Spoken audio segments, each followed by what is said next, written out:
out here like it's motherfucking summertime and you white. That's all right. I look good, don't I?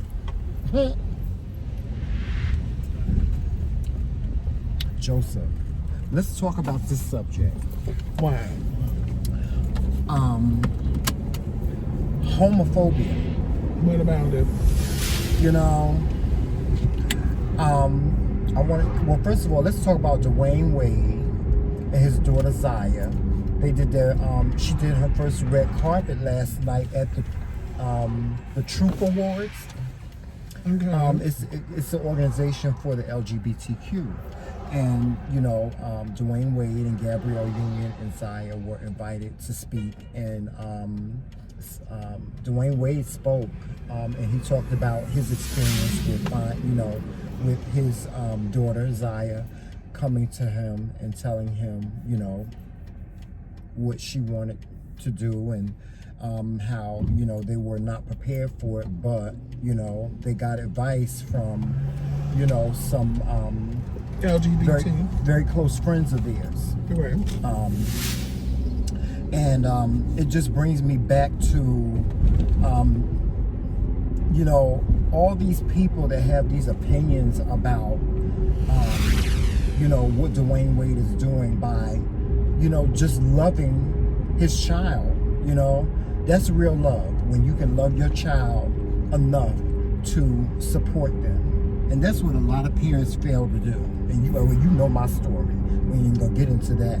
But that's what a lot of parents fail to do. And what they don't understand is when they don't do that, it can bring on a catalyst of so many horrible things. Like, I was thinking, like, you know, a lot of these young children that are out here that feel like they're in the wrong body, and they're transitioning and so on, and some of them get kicked out of their homes at 13 and 14 years old and end up working out on the streets or panhandling or prostituting, you know, their bodies to either survive or to get the work done that they want to get done. Well, you know, if they don't apply for Medicaid or something, because most of them are doing it to survive. Right. Because they have no choice. Right.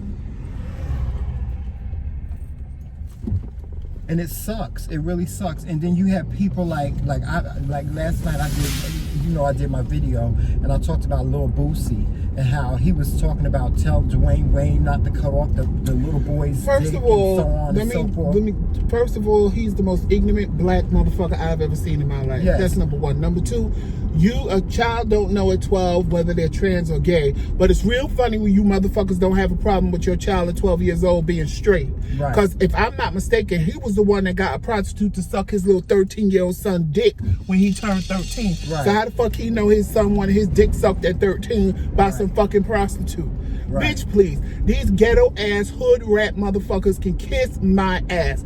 I came from that environment. Yes. They ain't got two pieces of shit.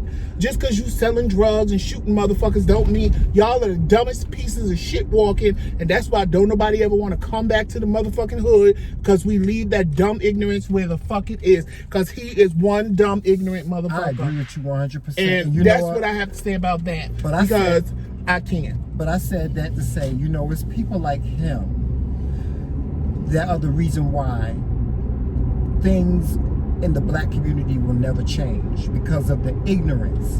And you know, I'm so sick and tired of, you know, just accepting the ignorance of the black of some of these black people in these communities, and saying, oh, they're just ignorant. No, they need to learn a lesson. You know, that's why they always stay there, and they don't never progress past there. And everybody in the hood ain't ignorant, because the ones that aren't ignorant make their way the fuck out. Right. So I'm not going to sit here and say everybody's ignorant, because that would be saying I am, my sister is, my mother was, my uncles were, and that's not true, because none of us, thank God, don't live there no more. And if we chose to live there, it was a choice, not because we got stuck there because we was too ignorant to get the fuck out and think that that's a way of life, when it ain't a way of life. Do you think the black community will ever change their views on, you know, homosexuality, you know? First of all, black people need to change their views on themselves. Period. Period. They need to stop with the light skin, dark skin thing. They need to stop with the I'm jealous of everybody who have 5 seconds more than me. It's a whole lot of things to get past beyond before they can even get past the LGBT. Right. There's a whole lot of things they got to get past before they can get past the LGBT. Yeah. I agree with you on that. And I can say that because I'm black. I can say that because I'm part of the community. I wouldn't advise anybody white to say something like that because that might get you in trouble. But you know what? Let's talk about that because, like I said in my video last night, I have never seen white people drag their own people, their family members, like we do. Why is that? Well, now see, they do. They do, but they move in a whole totally different way, Joseph. You got to admit. You have to admit they move in a whole totally different way. No, because they drag you and then leave you the fuck alone. Right. They don't be bothered with you. But when black people will sit and drag you, smile up in your face, drag you, smile up in your face. Mm-hmm. See, a white bitch will just tell you straight up, you're a piece of shit. And I don't fuck with you, Megan. Right. And leave alone. Embarrass Megan at the party. Tell all her business to everybody at the party. And the next time she sees Megan, the most she'll do is say, I don't talk to that bitch. And leave it at that. And Megan already knows. I've already been read, honey. Let me leave her the fuck alone. Right, but what I'm saying is black people, not right, black but people. What I'm saying is white people support their own. And let me tell you, and good, bad, or ugly, they will stand behind their own. Because look at what they do with Donald Trump. No, the same bitch will sit and say, I can't stand Megan, but I'm not going to sit here and let you attack her. Right. Because that's what they do. Donald Trump. They say, Donald Trump did all this stuff to these women, but you know what? And I'm guilty of it too, because I have sat there, like last night, watching The Real Housewives of Atlanta. I sat there and I was like, I don't feel sorry for Kenya. That's what she get. She should have never brought the cookie lady in Tanya's face. That's what the bitch get. Karma bit you in the ass, bitch, and now you're gagging. Yes. But see, a white person would have never did that. White people would have just said, oh, it's sad that you did what you did to Tanya, but, it's really sad what your husband did to you, and supported her through it. Black people. Nene tried. But see, you see what I'm saying? There goes the example. Nene tried to support her, and what did Kenya do? I don't want to talk to her. I'm not in a space. Because she's First evil. Of all, if somebody's being nice to you that you know really doesn't particularly care for you, who the fuck are you to tell me what? Because see, I'm like Nene. You don't ever think it's going to happen again when you're ready for it to happen. Right. You better take my niceness when I'm coming nice, because it ain't never going to happen. But here's the thing about Kenya.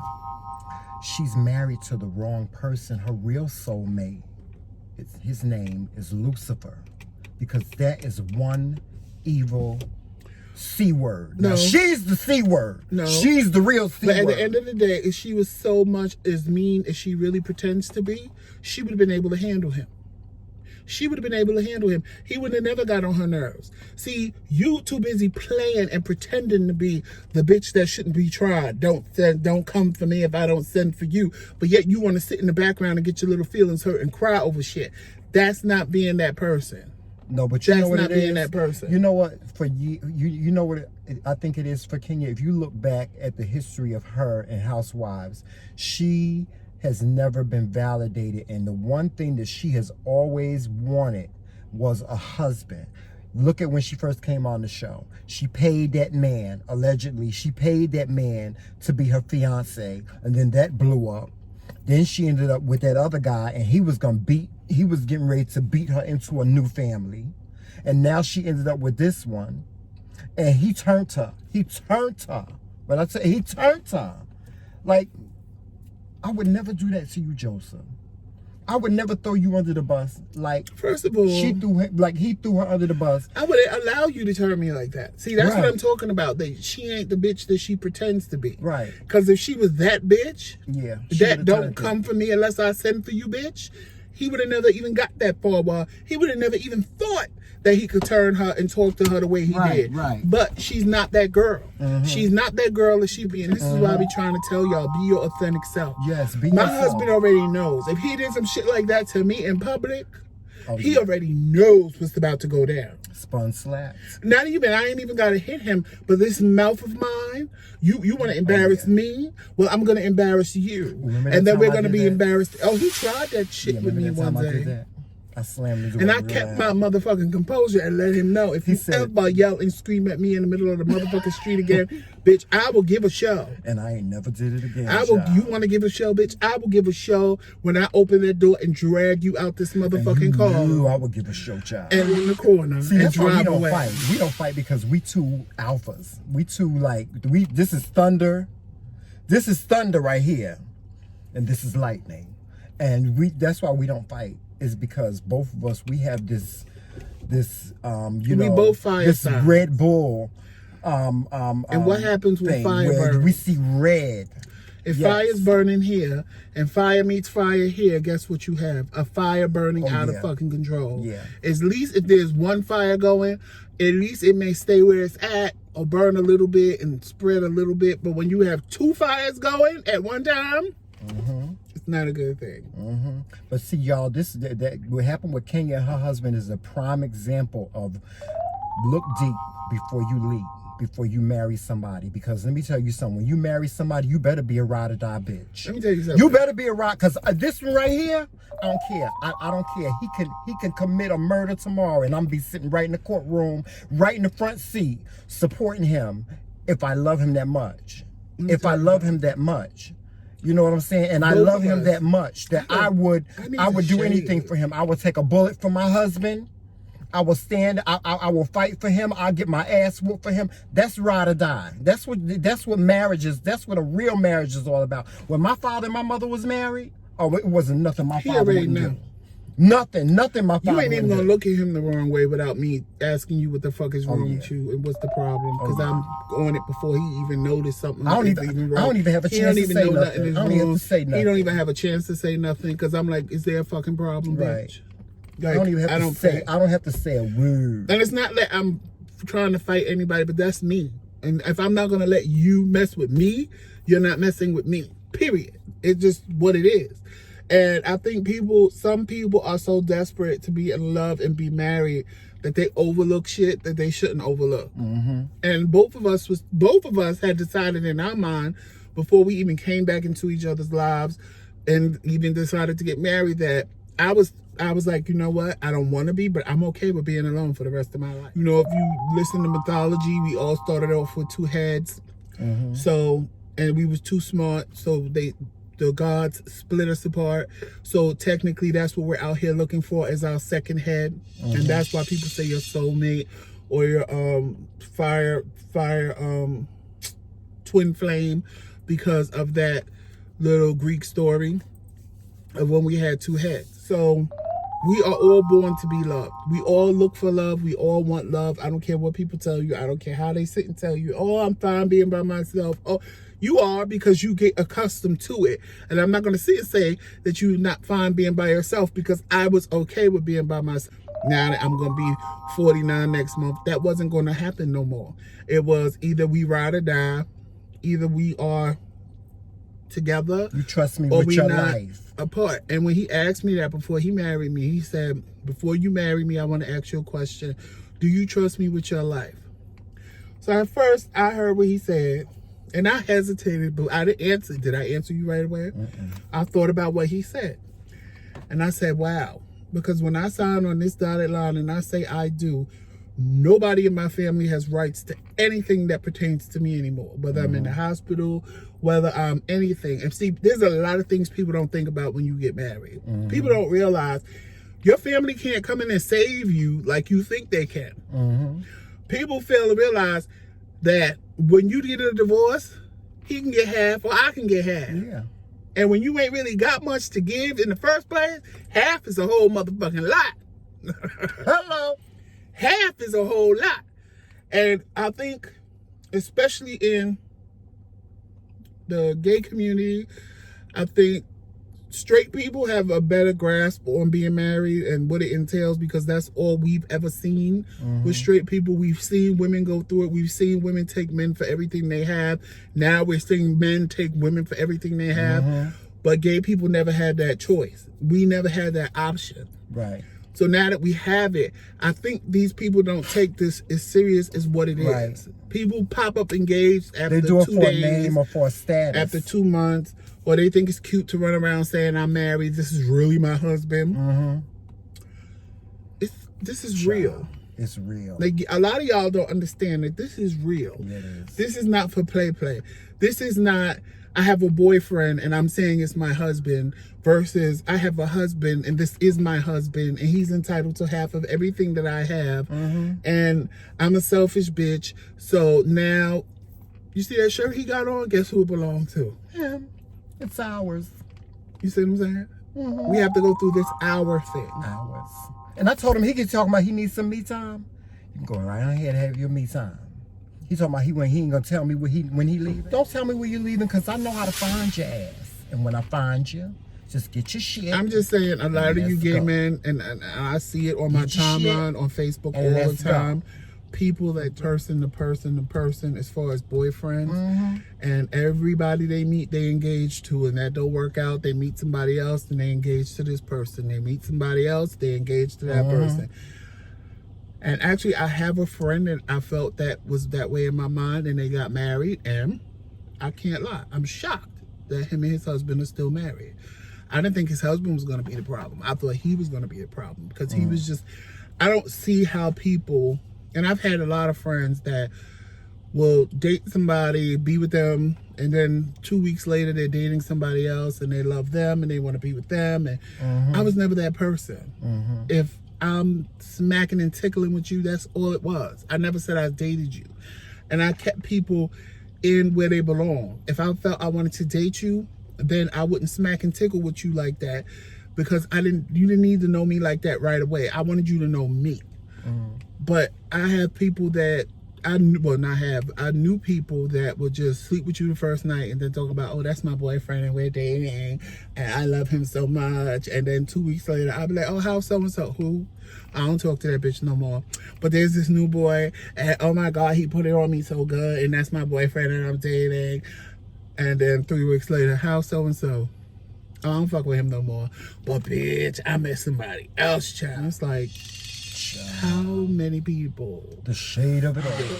But no, they don't date no more. They don't I'm date talking no about more. back That's in the my problem. day. Oh, back in our Nowadays, day, yes. what y'all consider a date is getting together and smash. I can't even say Netflix and chill, because it ain't even no Netflix and chill. It's get together. Netflix ain't even involved no more. I have before I got married. I used to be on these sites. I used to read. I remember with this one kid. He said, the door is unlocked. Just come in and pull the plug out my ass. Do your thing. Put the plug back in and leave. I'm good. Oh, I got one better than that. I had one boy say, and if you see somebody working on me beforehand, just wait for your turn. Right. I'm like, who does that? You can't possibly see. People want you to believe that they're happy doing these things, and they're really not. Nobody's happy with that.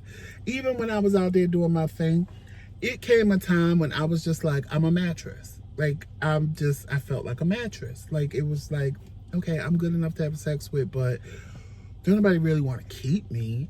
Ain't nobody really trying to get to know me. Yeah, because you were so grown. if I just stop what I'm doing, but then that becomes frustrating. You was being grown. Because then people don't want to talk to you. And people don't want to be bothered when you tell them, oh no, I don't want to have sex. Let's go out on a date. You know how long I longed to go out on a date? He can tell you.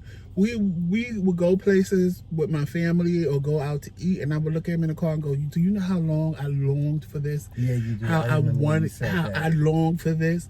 Because that's what I was used to. That's what I wanted. I wanted somebody to go places, to the movies, and to out to eat. It wasn't always about sex. And all these bitches that lie and, oh, I'm happy, I'm content, oh, I get sex all the time. Bitch, let me tell you something. Half of y'all is in your late 40s, early 50s. That sex is going to stop real quick. Yes. And y'all, your body is going to get start tired. paying for it. Your body's gonna get tired. Because these little young boys ain't trying to see. You ain't gonna have nothing but a wet ass and a dry mouth. And you motherfuckers need to stop that bullshit. Just because you couldn't find love in your 20s and 30s, you 40 something now. And I watch in these groups I'm in on Facebook with all these older men. They all want something. And I can't even say that, because a lot of them don't even post pictures like that. They post pictures of them at work or post pictures of them fully clothed, and they say they want something, but They just want to get together and have sex. No, it's not even that. It is. It's how broken are you from your experiences? How broken are you from what you've been through in your life? Because if I'm broken over what happened to me, and he's broken over what happened to him, we're going to meet. We're not going to trust each other. I'm going to think, oh, I met him on Jack, so guess what? He's still on Jack. He's going to say the same thing about me. Oh, you can't trust nobody.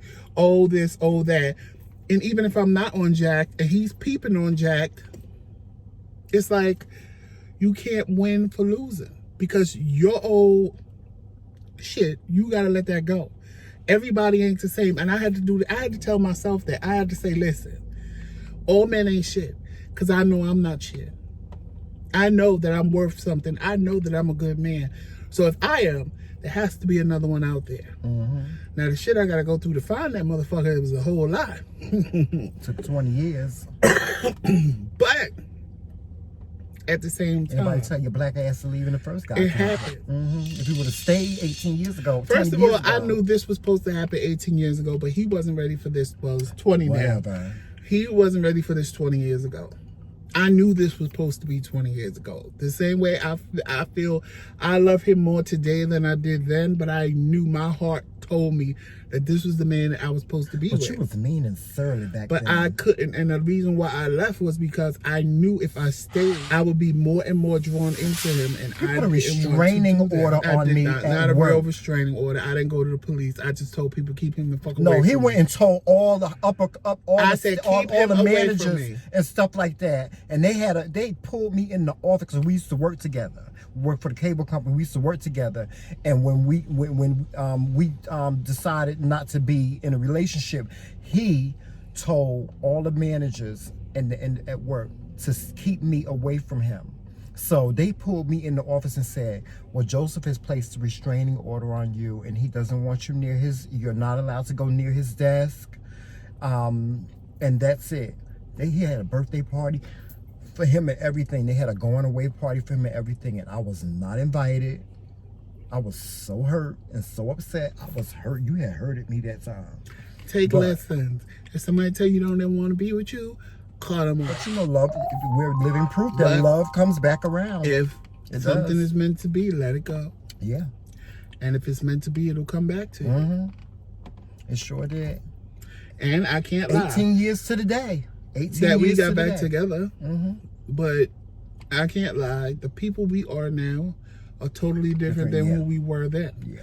And probably who we were then wouldn't be these two people here now saying they are in love. Young black tender. Because this thing right here. I was a young black tender. This thing right here would have had me all upside and down his head. Smacked, spun.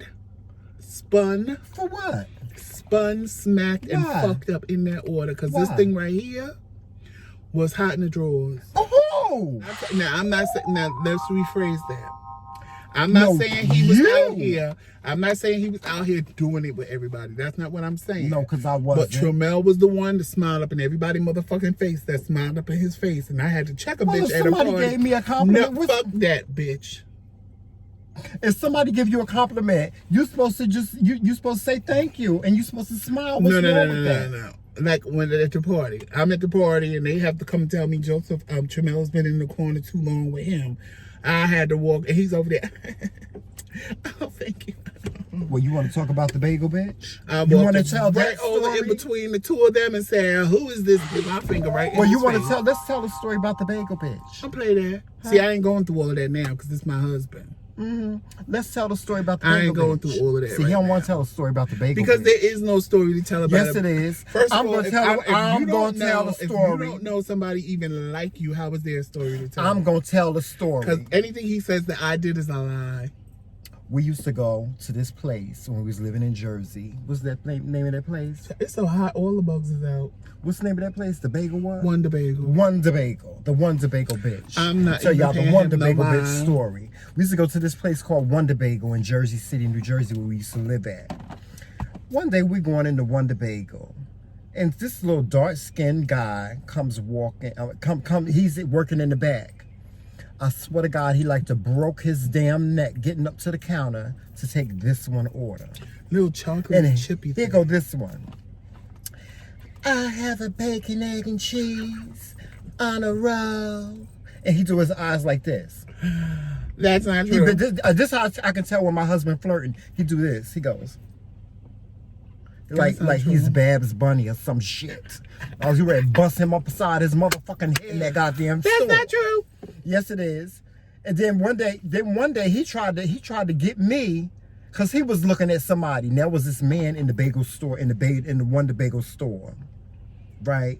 And he had on these jeans, and they had a hole in. Was they jeans or sweatpants? Sweatpants. He gonna point the guy out to me because he was trying to and then blame me, and then yell, then go off on me because the guy was trying to flirt with me, and I wasn't paying him no mind. But let's get back to the bagel bitch, okay? So after the bagel bitch took his order, he gonna go over there and say, "Thank you." And then now fast forward to the next time we go in there. The bagel bitch was coming in, I guess, for his shift. Why? He saw us coming in the door and he held the door open for this one. Right here. See that face? Look at it. He held the door open for this one. And then when I was coming through the door, the motherfucker let the door go. I was getting ready to spin his ass. I was getting ready to spin both of their asses, and he's sitting there smiling. What kind of tuna fish is this? What kind of chicken salad? What's in there? That is not what I said. I said, what is the difference between these tuna fishes? Because one tuna fish said white. No, say it. No, say it in the high-pitched voice that you use. What I said was, I have a bacon, egg, and cheese. No, I did not. I said, well, I'll have a salt bagel with the regular tuna fish. No, you didn't say it like that. You didn't say it like that. He leaned over the counter. He didn't even take my order that day. He leaned over the counter. But he didn't even take my order that day. He leaned over the... No, I'm talking about the first time. The first time I said I'd have a bacon, egg, and cheese. See, there go. I said, I'll have a bacon, egg, and cheese on a roll. No, say it like you said it. I'll have a bacon, egg, and cheese on a roll. I'm hot. On a roll. It's really hot out here. Jomel is scared to come outside. That's why he ain't in the car with us. Because he's scared to come outside. He's never been outside before except for when we brought him home. He couldn't walk in all that goddamn snow. Yeah, so he's never been outside. We've been like house training him. So he's house trained to go on the wee pad. So, you know, we've never taken him outside for a walk. He would have died and all that. He went outside today for the first time, and he was scared to come out the door. But he was scared to come out, which is a good thing. Yeah. Because I've had plenty of dogs that I had to chase that as soon as I opened the door, they just flew out the house. I was up the corner and around the block. One was out playing in fucking traffic. It was a mess. Is that him hollering? No, that's the police car. Oh, okay. Yeah. But anyway, I'm going in now. Anyway, guys, thank you for joining us for Car Conversations. Please make sure that you're following us on all social media platforms. Of course, you know what those are. We're on YouTube, Instagram, Facebook, Twitter, under the McRaekingz umbrella. And we'll put that in the comments section as well. Make sure you listen to our podcast on love and marriage as well. And with that being said, we are going to get out of here and go and have ourselves some lunch. With that being said, make sure that you walk in peace, love, happiness, and what else? Sunshine. And sunshine. And remember, it's Team McRae. All damn day. Talk to you soon. Peace.